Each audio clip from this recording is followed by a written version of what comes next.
Dimanche passé, j'avais commencé par aborder l'aspect, les différents rôles dans le salut des âmes. Et j'avais parlé premièrement du rôle de la prière. Ce matin, Dieu veut équiper des hommes et des femmes qui vont accoucher à genoux. Parce que sans intercession pour les âmes, il n'y a pas de salut des âmes. C'est le Saint-Esprit qui fait le travail. On peut pousser le travail à genoux.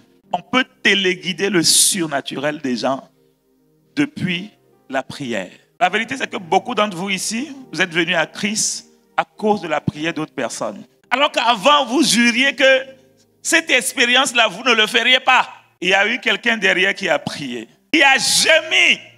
Il dit, Père, sauve-le. Et quelqu'un qui s'est mis à genoux, qui a pleuré, qui a senti le fardeau de Dieu, qui a senti le concern du cœur de Dieu, qui a senti ce que Jésus a ressenti et qui n'a pas voulu ignorer ça devant la télévision, mais qui a fermé la télé, qui a éteint la télé, qui a pris sa Bible et dit, Père, je ne sais pas ce qui se passe, j'ai juste envie de parler en langue. Dieu donne cette onction, l'évangélisation par la prière. L'évangélisation est un acte multiforme. L'évangélisation se fait par la prière, le chant, le témoignage, la prédication, par la prophétie, par les médias.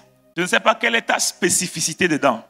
Mais ce matin, Dieu va te oindre d'une certaine onction spécifique pour que tu joues bien ton rôle. Paul dit, je veux que tous prophétisent. Vous savez, l'un des aspects de l'évangélisation qui est juste extraordinaire, c'est l'évangélisation par la prophétie. J'ai prêché un jour à l'église et puis un homme qui était venu pour la toute première fois a demandé un rendez-vous. Je le reçois 2 jours après et puis il me dit, je suis choqué. Dimanche, j'étais arrivé ici à l'église parce que ma vie est totalement foutue en l'air. J'arrivais pas à trouver du sens à ma vie. Je voulais me suicider. Je voulais me faire du mal. Je ne voulais plus exister. Je voulais juste que la terre s'ouvre et que je rentre dedans, ne plus exister. Parce que je suis criblé de dettes. La femme de mon frère qui voici m'a dit, venons à Lomé, à ta vie je vais t'aider. Tu vas te recréer un peu et puis après tu vas revenir. Je suis venu avec elle. J'ai été enfant de cœur, j'ai fait ci, j'ai fait ça. Je suis venu avec elle malgré moi. J'étais assis, tu m'as raconté ma vie. Je m'étais tourné vers elle. Je dis, depuis quand tu as parlé au pasteur de moi? Ça c'est ma vie qu'il raconte, non? C'est ma vie, c'est mon épreuve, ce sont mes épreuves, mes successions d'épreuves qu'il est en train de raconter. Comment tu peux faire ça? La femme lui dit, je n'ai rien dit au pasteur. Et c'est pourquoi, quand tu as fait l'appel au salut, je m'étais levé. Parce que Dieu m'a parlé, Dieu m'a touché. Le Saint-Esprit sait ce que tu traverses. Dieu connaît ton besoin. Dieu sait à quel carrefour de la vie tu te trouves et comment il veut te guider. Donc, sans que le pasteur le sache, Dieu peut se servir de lui pour te parler. Et dans cette génération, Jésus veut aussi se servir des gens qui vont aller évangéliser. Mais dès que vous allez ouvrir la bouche, c'est le Saint-Esprit qui va parler au travers de votre bouche, parler au travers de votre bouche. Et les gens se disent, mais comment il me connaît? Comment il connaît ça? Comment il peut parler tout droit comme ça? Vous avez raconté l'histoire de cet étudiant. Le Saint-Esprit m'avait conduit à quitter ma salle de TD. Moi-même, je ne me sentais pas bien. J'ai fait comme si je voulais aller aux toilettes. Et puis pendant que j'y allais, je trouve cet étudiant assis quelque part, triste. Je le vois et puis son image attire mon attention. Je me dirige près de lui, je le salue. Je lui ai juste dit, Jésus t'aime. Tu ne veux pas lui donner ta vie? Il change de physionomie. Il me dit, monsieur, que me veux-tu? Cette nuit, je n'ai pas pu dormir. Cauchemar sur cauchemar. Je me suis levé le matin. Je n'ai rien. Je n'ai pas beaucoup d'argent. Mais je me suis quand même habillé pour venir suivre mon cours calmement. Sur mon chemin, je vois une dame qui vend de la bouillie. Je m'assieds à côté, je dis, madame, fais-moi de la bouillie. La dame m'a fait la bouillie. Elle me regarde avant de me remettre la bouillie. Elle me dit, alors que la dame ne me connaît pas. Et ce que la dame a dit là, c'était comme une gifle. Tu me connais où pour me dire ça? Est-ce que tu connais la nuit que je viens de passer? Est-ce que tu sais tout ce qui se passe en moi? J'ai pris ma bouillie, je n'ai pas répondu, je suis venu. J'arrive pas à suivre le cours. Et toi tu viens et tu me dis encore que Jésus m'aime. Qu'est-ce que vous me voulez? Qu'est-ce que vous me voulez? Qu'est-ce que Dieu me veut? Il veut me dire quoi? Il veut me dire quoi? Cette saison de ma vie, je ne comprends pas ce que Dieu veut me dire. Je vois des signes de Dieu, qu'il m'appelle à lui, qu'il m'attire à lui. J'arrive pas à décoder tout. Le rêve, les cauchemars, j'ai pas pu décoder. Mais ça m'a touché, ça m'a laissé dans un état triste. La dame de la bouillie qui m'a jeté. Et toi aussi tu viens. Qu'est-ce que je dois faire, monsieur? Marc 16, verset 20, la Bible nous donne un secret.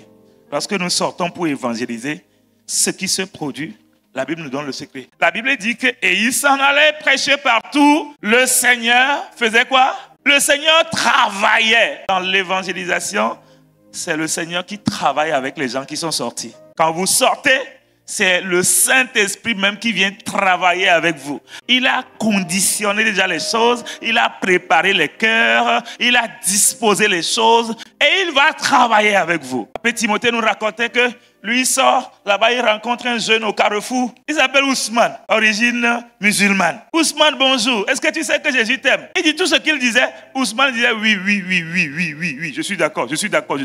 Toi musulman, tu es d'accord sur tout ce qu'on raconte? Il dit oui. Tu veux donner ta vie à Jésus? Il dit oui. Qui l'a préparé? Le Saint-Esprit. Le Seigneur, l'Esprit, travaille toujours avec ceux qui veulent témoigner. Et qu'est-ce qu'il fait? Il confirmait la parole. Et Dieu confirmait la parole par des miracles. Le miracle, c'est quelqu'un qui n'est pas normalement, de manière sensée, selon les hommes, prêt à faire quelque chose. Mais quand toi, tu t'approches, le Saint-Esprit le pousse à faire la chose. Recevoir Jésus, c'est le premier plus grand miracle qu'une vie puisse expérimenter. Et ce miracle se produit dans le cœur. Si je reste dans ma maison, est-ce que le Seigneur va travailler avec moi? Non. Je prends l'initiative et dès que moi je prends l'initiative, Seigneur, j'ai besoin de toi. Il travaille avec moi. Dieu veut travailler avec quelqu'un ici ce matin. Père, dans le nom de Jésus, cette semaine, travaille avec mon frère. Travaille avec ma soeur. Travaille avec tous ces moissonneurs qui sont prêts à aller moissonner avec toi. Comment il va le faire? Tu as juste pensé à quelqu'un. Envoie un mot. Fais un coup de fil. Appelle quelqu'un. J'ai juste pensé à toi. Je voulais m'assurer que tu te portes bien. Cette semaine, manifeste l'amour. Toi, tu commences comme ça et puis le Saint-Esprit va faire le reste du travail. La première chose que nous devons faire lorsque nous parlons des différents rôles qui sont joués, c'est le rôle de la prière. Ce qui intéresse Dieu, c'est les vies, c'est les cœurs. Dieu connaît les difficultés des gens. Dieu connaît les souffrances des gens. Dieu ne veut pas que des gens soient parfaits. Lui-même, il va les parfaire au ciel. Dieu veut les faire avancer dans leur relation personnelle avec Dieu. Et Dieu va juste se servir de toi comme un intermédiaire, comme un facteur, un agent de poste. Tu es juste l'agent de Dieu. On ne tient pas compte des critères d'évaluation de l'agent de la poste qui nous amène le courrier. Ce qui intéresse, c'est le courrier. C'est le contenu du courrier. C'est Dieu le fond. Le premier rôle que tu joues, c'est de prier. Tu dois parler à Dieu des hommes avant d'aller parler aux hommes de Dieu. Le deuxième rôle plutôt, c'est de semer. Semer, c'est ce que fait l'agent de poste. L'agent de poste est un distributeur des invitations au banquet du Seigneur. C'est Dieu qui invite les gens. C'est Dieu qui veut se réconcilier avec les gens. Et il cherche des hommes et des femmes qui vont aller distribuer ces invitations aux membres de leur famille, à leurs collègues, à leurs amis, à leurs coéquipiers, aux prestataires de services. Dieu les veut tous. Matthieu 22. Jésus prenant la parole, leur parla de nouveau en parabole et il dit, le royaume des cieux est semblable à un roi qui fit des noces pour son fils. Il envoya ses serviteurs appeler ceux qui étaient invités aux noces. Mais ils ne voulurent pas venir. Le verset 4 dit, il envoya encore d'autres serviteurs en disant, dites aux conviés, voici j'ai préparé mon festin. Mes bœufs et mes bêtes grasses sont tuées. Tout est prêt. Venez aux noces. Allez donc dans les carrefours. Les gens, quand ils arrivent au carrefour de leur vie, ils sont plus sensibles. Allez les rencontrer quand ils se posent des questions. Les gens sont beaux, mais regardez au-delà, ils vivent des carrefours. Il ne veut pas être polygame, mais il y a quelque chose qui se passe dans la famille. Il est tiraillé à gauche, tiraillé à droite. Il est malade. C'est un carrefour de la vie, la maladie. Appelez-les. Jésus te veut. Viens à l'église. Viens, on va prier. C'est difficile. Viens, on va prier. Ton rôle, c'est call them. Pas de distinction. On n'a pas dit tous ceux qui sont vos amis. Avez-vous trouvé quelqu'un? Parlez à la personne. Tout le monde, quelle que soit la langue qu'il parle, il traverse des carrefours. Il faut que toi et moi, on travaille pour que la salle soit pleine. C'est le message de la saison. Et ceux qui obéiront à ce message, vous allez voir comment vous serez bénis. Tu n'as pas besoin d'ancienneté en Christ. J'ai dit que ton rôle, c'est de prier. Le second rôle que j'ai touché, c'est de semer. C'est-à-dire distribuer les invitations du Seigneur. Aller au carrefour. On appelle tous ceux qu'on rencontre, tous ceux qu'on trouve. Bon, ou mauvais. Vous allez trouver certains qui vont dire, non, moi je suis bon, je n'ai pas besoin de Jésus, invite-le quand même.